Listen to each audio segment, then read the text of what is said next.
Hey everyone, it's Zeno here, and I'm going to show you guys the entire theory behind the FrenzyBreaker for 3.1.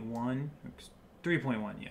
So if you guys are wondering a little bit of history about this build, I've done many variations of it where you just stack a bunch of Frenzy charges using the skill Frenzy. The idea behind using Frenzy is usually you can get a better clear skill with FaceBreaker. You know, you can go in front of Blow, Ice Crash, Cyclone, Ancestral War Chief on its extreme, and you will have great clear. But this is just the 1v1 champ. I've been playing Frenzy as a main skill for a while, and it's gotten a lot of buffs and nerfs along the way. And it's still, like, as a melee skill, it's there. I guess that's what I could say. But if I were to play as a melee skill, I'd do it with Unarmed. And the video I showed yesterday showed a little bit of the gameplay. Today I'm going to show focus on all the things that this build does and what ascendancies I chose and why Abyss League just might be the best build for me to make the FrenzyBreaker. So starting things off, I only have 6 Frenzy charges right now as a duelist start, and eventually I went Slayer. I got one here, I have another here, and I have a Corrupt on my Blood Grip. So that's the 3 that I get that aren't passive. You have 3 passive, and those are the 3 I have. I could get +1 on my boots, not these boots, but its series step would be the cheap way to corrupt boots. I am not going to go Dark Ray Vector. I used to always go Dark Ray Vector as a Ranger or Raider eventually with 11 Frenzy charges, and look at me, I have 1,000,000 Frenzy charges with no HP. This time around, on the grand scale, it'd be the new Abyss pair of boots, which is called, I don't have it open, never mind. But there is an Abyss pair of boots, someone in chat on Twitch will say it, and there is, it's Series Step. Its Series Step is much cheaper in Hardcore League. I play Hardcore temporary. The Abyss boots give you an extra Abyss socket, which allows you another Flat Fizz Jewel with life and resistance, or Unholy Might or blind on hit. Which brings me to my next point. You can get up to 5 to 8, I believe, Flat Fizz to Jewels, which is what, 6.5 average damage, and then you can get up to 40 some odd life, and then you can get resistance as the next go around with blind or blind enemies on hit, or Unholy Might on kill. Unholy Might is 30% extra physical damage as chaos damage. I have one of those right here, and I have another one in this Darkness Enthroned, which is also giving me Unholy Might. It's getting multiplied as well. It only goes up to 4. You can't get 4.5. But Flat Fizz Life with Unholy Might is awesome. In fact, I think this one is better than this one. So I'll do that, because this has higher Flat Fizz to get multiplied. So that should give me more damage.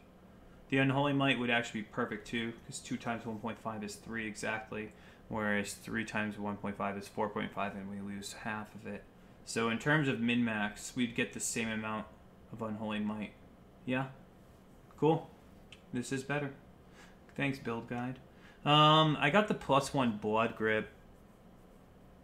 Yeah, I got it this time. Didn't cost me any... What is it? Jungle Valley maps to get it. I'm using Lionized Remorse paired up with a decently crafted armor chest. This thing currently is great stats. It's got amazing chaos res, cold res, even int, just mediocre life and mediocre armor. But shield defense with the 1700 armor, Lionized Remorse is carrying me. I have shield defense here. You get shield defense here. You can get Command and Steel, which now has attack damage attached to it, along with 4% block and shield defense. There's shield defense over in the Ranger side of the tree, as well as the Marauder side of the tree, and then you're picking up natural armor along the way. Diamond Skin's worth it for 1 point. I haven't gotten any of my endurance charges yet, and I have block literally everywhere. So in terms of defenses, just sitting here in town, I only have 13k armor, but with my granite I have 25k, which is fine for Abyssus. I'm okay with that. My block chance is 53%, which is good. I could switch to Roomies later on. I'm debating going Basalt with Roomies while keeping my Curse Immune Quartz Flask. It's 10% dodge and spell dodge. I'm running a movement speed, Quicksilver, and then obviously freeze and chill with bleeding. So this build is just stack Flat Fizz literally everywhere. It's by no means perfect. I'm level 87. I have a lot of respec points to mess around with. I have to go into this resist eventually to pick up this jewel, which is going to be another flat fizz life resist jewel. I don't care about Unholy Might or blind on hit. If I could get it with that, great, but it's going to be resistance oriented. So I could take off these boots and then get the +1 at Serious Step, or +1 Bubonic Trail. That's the name of the Abyss boots. So that's what I'm going to go with. And my FaceBreaker roll is only 786, so I can always upgrade that too. Ideally, I'm just strapped on a 6-link. I need a 6-link, and that's the next real thing for this build. I already have all of my Ascendancies done, and let's talk about these. So the reason I chose Slayer is he has the highest source of direct damage, true damage in the game, and it applies to all of his skills. So if I'm zipping around with Shield Charge, my Shield Charge naturally gets a 20% Cooling Strike attached to it, which means it's already getting decent damage from just FaceBreaker and all the flat fizz I have.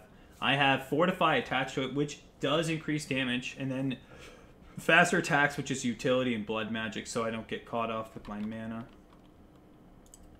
So this Cooling Strike applies to Frenzy itself, so it doesn't show up on Tooltip. It applies to my War Chief, which is buffing my Frenzy. It applies to my Flame Dash. So if I need to jump over a ledge and, hey, it'll kill him. You know, it's a spell. You don't need to roll accuracy with that. So it's insane. And 20-second Onslaught's hard to argue. After that, I went Impact, and this is the replacement to Melee Splash, the gem. So I sacrifice... I may not have a 6-link. If I do 6-link, I'll probably go Ancestral Call with added fire swap for single target. And I already have the free Impact. I tested out Ancestral Call with this, and it's good. I think it's unnecessary with Impact, considering I have a lot of area of effect. We'll talk about that here after the rest of these Ascendancies.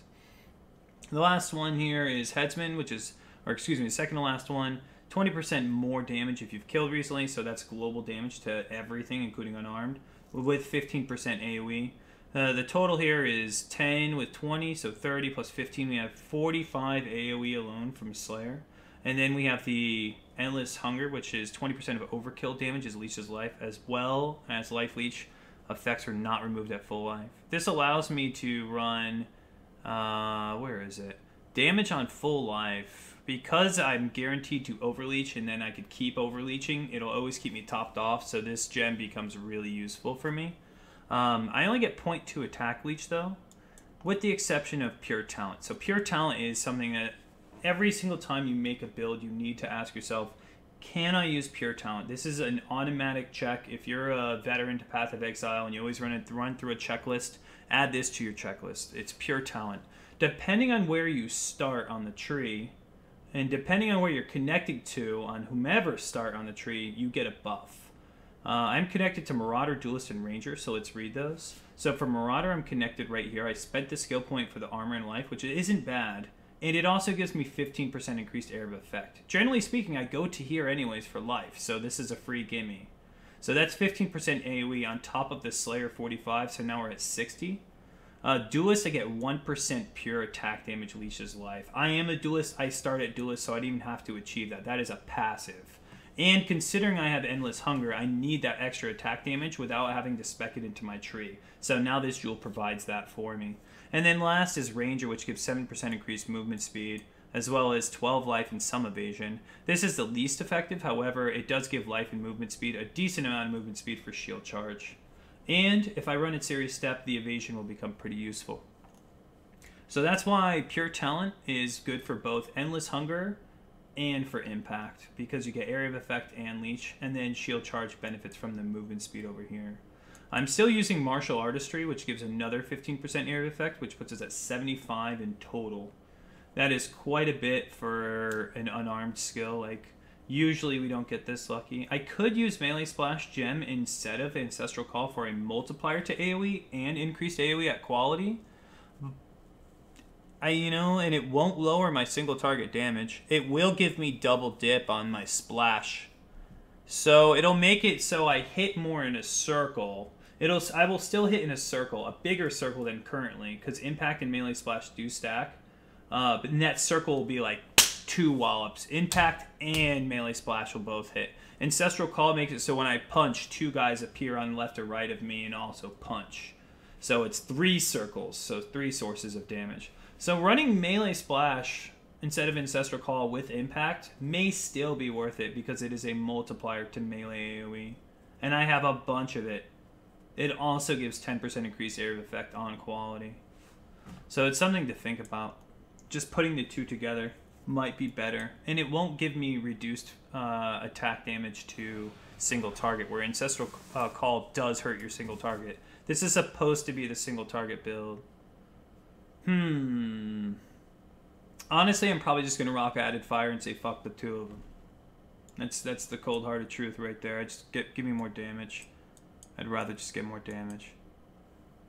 The only time I don't mind going physical elemental hybrid is when I'm playing FrenzyBreaker because I have such massive scaling it doesn't even matter. Just give me damage. Who cares? I need to find a way to get efficient mana leech. So it's going to be one of my rings. I sacrifice armor percent on this ring to have it be flat fizz life with physical damage. Leech does mana. I could get that.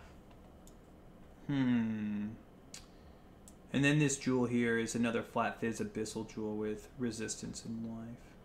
Well, that's all I really got to say about this guy. We'll see how it goes tomorrow. Again, this is the FrenzyBreaker. Yeah, I punch things. I guess I give you guys a quick run. I'll go right to the shore boss. So I'm doing T8 maps currently. I've done up to T9 on this guy, just casually leveling in white, yellow maps. Hey man, my HP was 6,000. What happened? What did I do to lower my HP? Oh, I swapped the belt. You know what? Let's see. 3 to 5. 2 to 6. Okay, so. Ooh, that's painful. That's painful. Let's do this real quick. It's 6,000 flat, but it's so much more damage in here. 43. 45. It's like 2k damage. Yeah, I don't care about that little bit of HP. 6 HP ain't no big deal then. 2k deeps. Yup. We can do that. Alright, let's get to the boss. Skate right there. And then I'll finish up the map after the YouTube recording. Everyone that's tuning in right now on Twitch, cheers. Making a YouTube video. And welcome. I guess I could do the breach for the video too. Why not? Alright, here's single target, which this build excels at the most. Because I have the Culling Strike, Uber Lab is actually something you could farm too. I just recommend taking off the Abyss's helmet. It's not very fun.